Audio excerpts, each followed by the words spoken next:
Shalom, para pria yang Tuhan kasihi. Patut kita naikkan puji dan syukur kehadirat Allah, Bapa kita di dalam Yesus Kristus, yang telah berkenan memberikan kita anugerah kehidupan, sukacita dan damai sejahtera hingga pada malam hari ini. Satu pekan kita telah menjalani aktivitas kita. Satu pekan pula kita merasakan pemeliharaan dan penyertaan Tuhan dengan segala hal yang indah dan baik yang kita nikmati di dalamnya. Malam hari ini, bersama-sama selaku kaum pria, kembali kita juga diperkenankan olehnya untuk dapat mendengarkan dan merenungkan kebenaran sabdanya. Oleh karena itu, saudara-saudaraku, para pria yang Tuhan kasihi, mari kita berdoa sebelum bersama-sama mendengar dan merenungkan firman-Nya. Bapa di dalam sorga, kami bersyukur kepadamu. Malam hari ini Engkau berkenan untuk kembali menuntun kami, bahwa di tengah segala rangkaian aktivitas yang kami jalani dan kami lakukan, Engkau mengajar kami untuk terus mengingat kebenaran sabdamu. Engkau mengajar dan menuntun kami untuk terus merenungkan kebenaran sabdamu, agar dengan kami dituntun oleh kebenaran sabdamu, maka hidup yang kami jalani senantiasa berkenan di hadapan-Mu. Ya Allah, ya Bapa yang Maha Kasih, sebagai kaum pria kami yang mendapatkan kesempatan serta tanggung jawab untuk melanjutkan aktivitas dan kegiatan kami dalam rangka menjawab tugas dan panggilan Tuhan, dan juga dalam rangka memenuhi dan mencukupkan kebutuhan keluarga. Terima kasih Tuhan, jika malam ini Engkau berkenan memperjumpakan kami kembali, sekalipun perjumpaan itu terjadi dalam upaya kami mendengar dan merenungkan sabdamu. Kami yang mendengarkannya dari rumah, Tuhan tuntun dan sertai, supaya kami dapat mengerti dan melakukan firman-Mu dengan benar. Dalam nama Yesus kami berdoa dan memohon. Amin. Para pria yang Tuhan kasihi, mari kita bersama-sama mendengarkan firman Tuhan, sebagaimana dituliskan dalam Keluaran pasal 23, ayat yang pertama hingga ayat yang ke-9. Dituliskan demikian: Janganlah engkau menyebarkan kabar bohong. Janganlah engkau membantu orang yang bersalah dengan menjadi saksi yang tidak benar. Janganlah engkau turut-turut kebanyakan orang melakukan kejahatan, dan dalam memberikan kesaksian mengenai sesuatu perkara, janganlah engkau turut-turut kebanyakan orang membelokkan hukum. Juga janganlah memihak kepada orang miskin dalam perkaranya. Apabila engkau melihat lembu musuhmu dan keledainya yang sesat, maka segeralah kau kembalikan binatang itu. Apabila engkau melihat rebah keledai musuhmu karena berat bebannya, maka janganlah engkau enggan menolongnya. Haruslah engkau rela menolong dia dengan membongkar muatan keledainya. Janganlah engkau memperkosa hak orang miskin di antaramu dalam perkaranya. Haruslah kau tunjukkan dirimu dari perkara dusta. Saya ulangi, haruslah kau jauhkan dirimu dari perkara dusta. Orang yang tidak bersalah dan orang yang benar tidak boleh kau bunuh. Sebab aku tidak akan membenarkan orang yang bersalah. Suap, janganlah kau terima, sebab suap membuat buta mata orang-orang yang melikat dan memutarbalikan perkara orang-orang benar. Orang asing, janganlah kamu tekan, karena kamu sendiri telah mengenal keadaan jiwa orang asing, sebab kamu pun dahulu adalah orang asing di tanah Mesir. Demikian, saudara-saudara para pria yang Tuhan kasihi, firman Tuhan yang kita dengarkan saat ini. Berbahagialah kita yang mendengarkannya di malam hari ini dan juga melakukannya dalam hidup kita dari hari ke hari. Terpujilah nama Tuhan. Saudara kaum pria yang Tuhan kasihi, menjadi orang yang bebas tentu saja adalah harapan setiap orang. Baik sebagai pribadi, sebagai satu kelompok atau komunitas, maka bebas dari berbagai tekanan pihak lain tentu saja adalah impian. Artinya, kebebasan atau kemerdekaan menjadi sesuatu yang berharga dalam kehidupan seseorang. Dalam kehidupan komunitas, kemerdekaan adalah sesuatu yang sangat bernilai dan berharga cukup mahal. Dalam kehidupan kita, tidak jarang kita juga menjadi orang-orang yang kini tengah mengalami sebuah kebebasan yang luar biasa.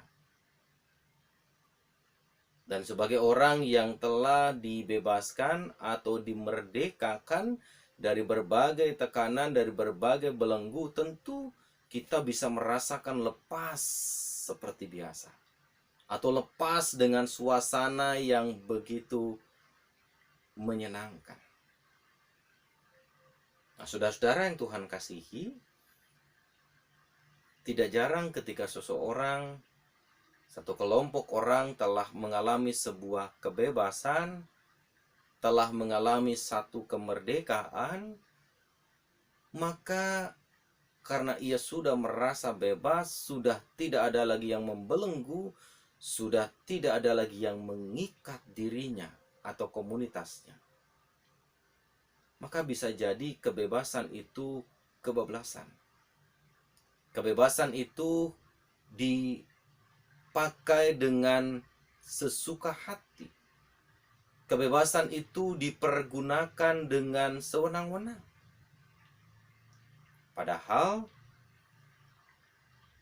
menghargai kebebasan dan mensyukuri kebebasan tentu saja juga dengan menghargai apa yang menjadi bagian dari hak-hak orang lain.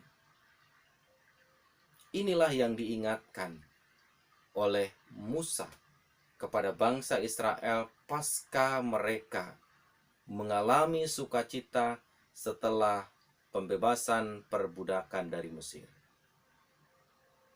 Kehidupan yang telah bebas dari perbudakan di Mesir bisa saja itu akan menjadi sebuah kebebasan yang tak terkendali. Sehingga kemudian mereka sebagai umat yang telah bebas dapat bertindak sesuka hati, dapat bertindak dengan sembrono, dapat bertindak dengan sewenang-wenang terhadap sesamanya. Bahkan kesembronoan, kesewenang-wenangan itu bisa berdampak merugikan orang lain. Itulah sebabnya Musa mengingatkan, mereka telah bebas dari perbudakan di tanah Mesir, dan sebagai orang yang bebas tentu saja mereka diingatkan untuk menghargai keberadaan sesamanya. Mereka diingatkan untuk menghargai dan menghormati hak-hak sesamanya. Itulah sebabnya melalui bagian yang kita baca, Musa mengingatkan kepada umat Israel, umat yang baru saja merasakan sukacita dan kebebasan dari perbudakan di tanah Mesir. Hal pertama yang diingatkan oleh Musa itu terkait hal-hal yang praktis, hal-hal yang bersentuhan dengan kehidupan sehari-hari. Musa pertama kali mengingatkan tentang etika, kesantunan sesama di antara umat yang telah merasakan kebebasan. Dengan menyampaikan pesan, janganlah engkau menyebarkan kabar bohong. Tentu saja ini terkait dengan etika. Hal-hal yang praktis dalam kehidupan bersama. Mengapa kabar bohong tidak boleh disebarkan? Tidak boleh menjadi bagian yang diceritakan. Karena itu bisa merugikan diri sendiri dan bisa merugikan orang lain. Bahasa sekarang, kita seringkali mendengar tentang istilah hoax atau hoax. Berita yang tidak benar. Menyampaikan berita yang tidak benar bukan sesuatu yang menguntungkan, tapi itu sesuatu yang merugikan. Merugikan diri sendiri dan juga merugikan orang lain. Yang kedua, Musa mengingatkan, janganlah juga kita membantu orang yang bersalah dengan menjadi saksi yang tidak benar terhadap kesalahan yang diperbuatnya. Artinya secara praktis dalam perjalanan hidup ini, tidak jarang Bapak Ibu atau Bapak-Bapak, saudara-saudara kaum pria yang Tuhan kasihi, kita seringkali menjumpai orang rela dibayar mahal. Orang rela disuap hanya demi menjadi saksi dari perkara-perkara yang sesungguhnya tidak benar. Atau menjadi saksi dari orang yang jelas-jelas melakukan kesalahan. Padahal jelas ini bicara soal hati nurani. Menyebarkan berita bohong, menjadi saksi dari orang yang bersalah dengan menyampaikan kesaksian yang tidak benar, jelas sangat bertentangan dengan hati nurani. Oleh karena itu, Musa mengingatkan supaya umat Tuhan tetap menjaga identitas dan jati dirinya sebagai orang-orang yang telah dihargai oleh Tuhan. Sebagai orang-orang yang identitasnya dan jati dirinya telah dipulihkan oleh Tuhan. Dan sebagai orang yang identitas dan jati dirinya telah dipulihkan, maka mereka diajak dan dituntun untuk menunjukkan kualitas hidup sebagai sebagai kelompok umat yang memiliki identitas baru. Perilaku mereka, sikap hidup mereka, etika mereka, tutur kata mereka harus mencerminkan kebenaran. Bahkan tindakan mereka harus mencerminkan sikap penerimaan dan pengampunan terhadap orang yang bersalah.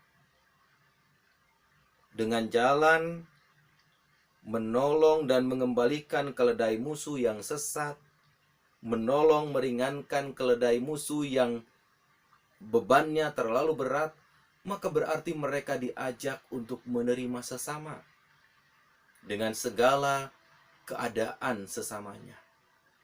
Mereka diajak untuk menyambut sesama dan menerima sesama dengan segala kekurangan dan keterbatasannya, termasuk diajak untuk juga mengampuni kesalahan musuh-musuhnya.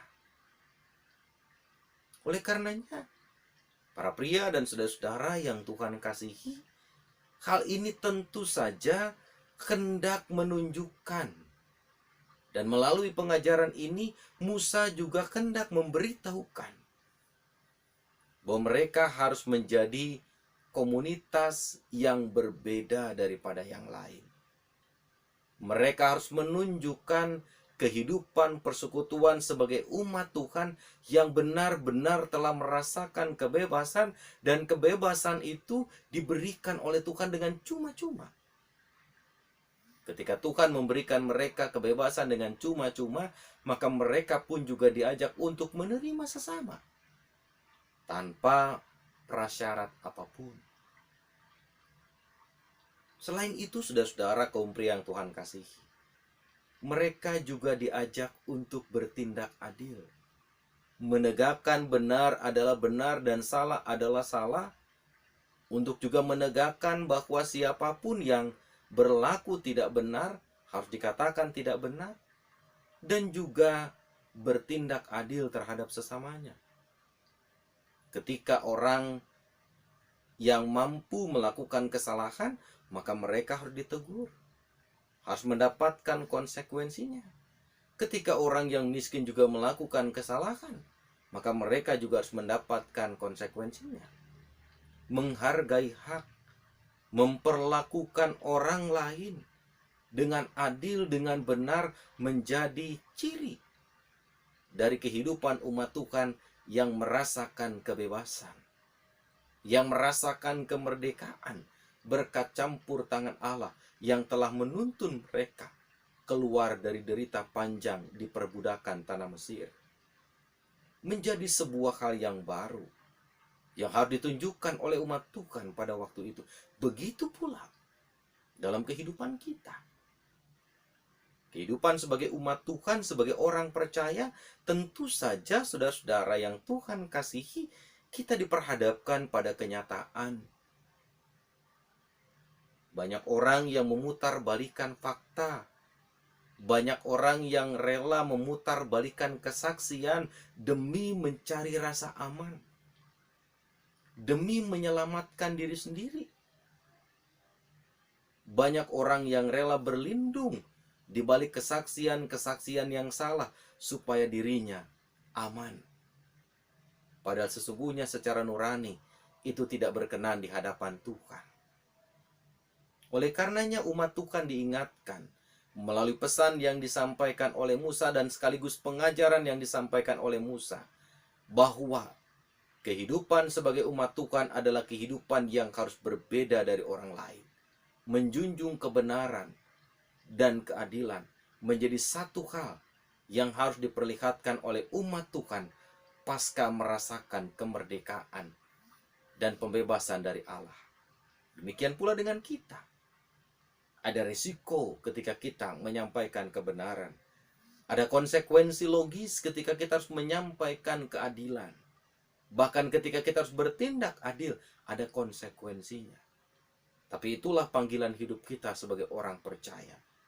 Suka tidak suka, enak tidak enak, maka sebagai orang percaya kita dipanggil untuk menegakkan apa yang memang menjadi kebenaran. Sebab kita mengimani Allah di dalam Kristus adalah Allah sang sumber kebenaran. Kita dipanggil dan diajak juga untuk menegakkan setiap hal dalam perjalanan hidup ini dengan seadil-adilnya. Sekalipun itu bisa saja mengoyak relasi kita dengan sesama, mengoyak relasi kita secara utuh, tetapi keadilan harus menjadi bagian yang mengalir dan bergulung-gulung seperti air di tengah-tengah kehidupan kita. Mengapa semua itu harus dilakukan? Karena Allah sendiri telah bertindak adil. Allah tidak membedakan siapapun dalam hidup ini. Baik murid-muridnya, orang-orang percaya, kaum keluarganya. Allah tidak pernah membedakan. Ketika mereka melakukan pelanggaran, kesalahan, maka penegakan keadilan diberlakukan tanpa pandang bulu. Demikian pula dengan kita. Kita dipanggil untuk menyampaikan kebenaran, keadilan di tengah perjalanan hidup kita, sekalipun itu punya konsekuensi. Berat memang panggilan hidup kita. Berat memang tugas dan tanggung jawab yang dipercayakan kepada kita. Tapi percayalah, ketika Allah sang sumber kebenaran dan sumber keadilan itu mengutus kita untuk mewujudkan kebenaran dan keadilan di tengah-tengah perjalanan hidup ini dengan sebaik-baiknya dan sebenar-benarnya, sambil tetap mengandalkan kuasa dan pertolongannya, maka percayalah kita pasti akan dituntun dan diberkati olehnya. Amin. Saudara-saudara kaum pria yang Tuhan kasihi, mari kita berdoa. Bapa di sorga, kami bersyukur untuk firman yang telah kami dengar. Ajar kami dan berkati kami untuk dapat melakukan kebenaran firman-Mu dengan baik, dengan benar, seturut dan sesuai dengan kehendak-Mu. Dalam kesempatan syafaat ini kami mau berdoa untuk orang-orang yang kami kasihi. Mereka yang sakit dan harus terus menjalani pemulihan.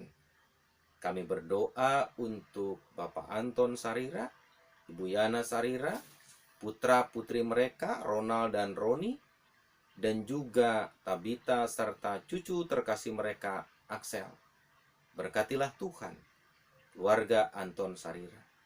Berkati juga ya Tuhan Ibu Regina Lokenapesi yang kondisinya sedang sakit. Berkati saudara-saudara kami yang lain, Ibu Seli Situmorang, Ibu Jane Estinah Noya, Ibu Endah Kartiani Mustamu, Bapak Adri Bernatengker, Bapak Jeffrey Edward Likumahua, Ibu Andriani Unlaru Maupula, anak-anak kami, Rizky Muahang Oluan Sianturi, Febriani Putri Pratama Torin, dan juga mereka lainnya yang juga dalam perawatan dan pemulihan.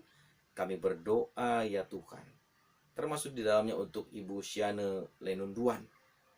Tuhan, kasihi mereka, cintai mereka seperti Engkau mencintai kami selama ini. Biarlah kiranya damai sejahtera daripadamu mengangkat dan memulihkan saudara-saudara kami pada kebugaran. Berkati upaya-upaya yang dilakukan keluarga, dan juga berkati upaya-upaya yang dilakukan para pemimpin bangsa kami dalam rangka menjaga kesehatan segenap rakyatnya. Upaya-upaya baik yang dilakukan para pemimpin kami untuk memutus penyebaran COVID-19, maka ya Tuhan, ajar kami juga untuk patuh dan seiring sejalan melakukan apa yang menjadi anjuran para pemimpin kami. Bapa di dalam surga, kami mau menyerahkan seluruh kehidupan kami, pekerjaan kami, keluarga, dan aktivitas kami ke dalam tuntunan tangan kasih-Mu. Dalam nama Tuhan Yesus Kristus kami memohon, jadilah kehendak-Mu ya Tuhan. Dan di dalam Yesus pula, bersama-sama kami berdoa dalam doa Bapa kami. Bapa kami yang di sorga, dikuduskanlah nama-Mu, datanglah kerajaan-Mu. Jadilah kehendak-Mu di bumi seperti di sorga. Dan berikanlah kami pada hari ini makanan kami yang secukupnya. Dan ampunilah kami akan segala kesalahan kami, seperti kami juga mengampuni orang yang bersalah kepada kami. Dan janganlah bawa kami ke dalam pencobaan, tapi lepaskanlah kami daripada yang jahat. Karena Engkaulah yang mempunyai kerajaan dan kuasa dan kemuliaan sampai selama-lamanya. Amin. Demikianlah, saudara-saudara kaum pria yang Tuhan kasihi, renungan firman Tuhan pada malam hari ini. Terpujilah nama Tuhan kekal selama-lamanya.